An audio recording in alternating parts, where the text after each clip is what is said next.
తంత్ర సంప్రదాయాల్లో దీన్ని గోపికా మూలిక అంటారు. ఎందుకంటే ఇది భగమాలిని చైతన్యం నిండిన ద్రవ్య శక్తిగా పరిగణించబడుతుందని గ్రహించండి. ఇది ఎలా తయారు చేసుకోవాలి, ఈ మూలికని ఎలా తెచ్చుకోవాలి, ఎలా తయారు చేసుకోవాలో చెబుతున్నాను. సావధానంగా విని చేసుకుని సుఖపడండి. ఈ మూలికని శుక్లపక్ష ద్వాదశి నాడు బ్రహ్మ ముహూర్తాలు అనగా ఉదయం 4 గంటల లోపు ఆ మూలికని సేకరించాలి. అంటే ముందుగా మీరు ఆ మూలికని వెతికి పెట్టుకోవాలని అర్థం. చంద్రకాంతి క్రింద ఒక రాత్రి ఆరబెట్టి తర్వాత నెయ్యి మరియు రుద్రాక్షని, పంచముఖ రుద్రాక్షని పగలగొట్టి చూర్ణం చేసి కుంకుమ కలిపి గ్రాణ ద్రవంగా చేయాలి. గ్రాణ ద్రవం అంటే కొంచెం గట్టిగా బొట్టు పెట్టుకునే విధంగా తయారు చేసుకోవాలని గ్రహించండి. ఆ ద్రవాన్ని నాభి మరియు కంఠము మరియు భ్రూమధ్యంలో నుదుటి మీద తిలకంగా ధరిస్తూ ఉండాలి. ఈ మంత్ర సాధనకి స్థలం గోప్యమైన ప్రదేశం లేదా మీరు సపరేట్ గా సాధన చేసుకునే ప్రదేశం అయి ఉండాలని గ్రహించండి. ఈ మూలిక తీసే కాలం శుక్ల పక్ష చతుర్దశి లేదా పౌర్ణమి రాత్రి ఈ సాధనకు ఉపయుక్తమైనది.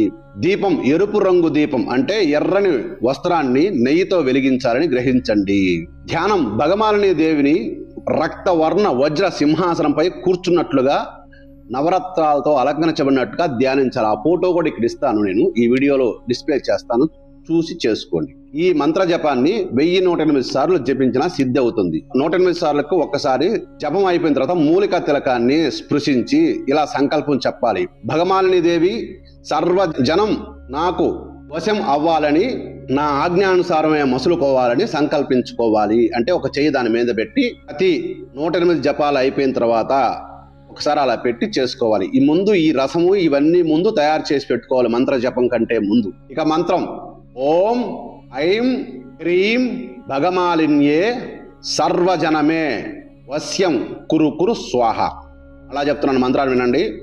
ఓం ఐం హ్రీం భగమాలిన్యే సర్వజనమే వశ్యం కురు కురు స్వాహ. మళ్ళా కూడా మంత్రాన్ని చెప్తాను, వినండి.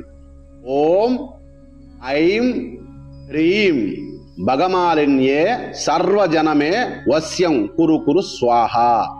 ఈ మంత్రాన్ని 1108 సార్లు జపించాలి. ప్రతి 108 సార్లకి పైన చెప్పిన సంకల్పాన్ని చెప్పుకోవాలని గ్రహించండి. ఎవరైతే ఈ తిలకాన్ని, ఈ మంత్రాన్ని జపించి ధరిస్తూ ఉంటారో ఈ సాధన సమస్త లోక ఆకర్షణ శక్తిని పెంచుతుంది, మేల్కొల్పుతుందని గ్రహించండి. సాధకుని వాక్కు, చూపు, దేహం ఇవన్నీ సుగంధంగా మారుతాయి. శత్రువులు శాంతమవుతారు. ప్రజలు సహకార దృష్టితో సమీపిస్తారు. తాను కోరిన ప్రతి పని, ప్రతి మనిషి ఆ పరిస్థితి ఆయన సంకల్పానికి అనుకూలంగా మారుతుంది. ఎవరైతే ఇది చేస్తారో, ఏ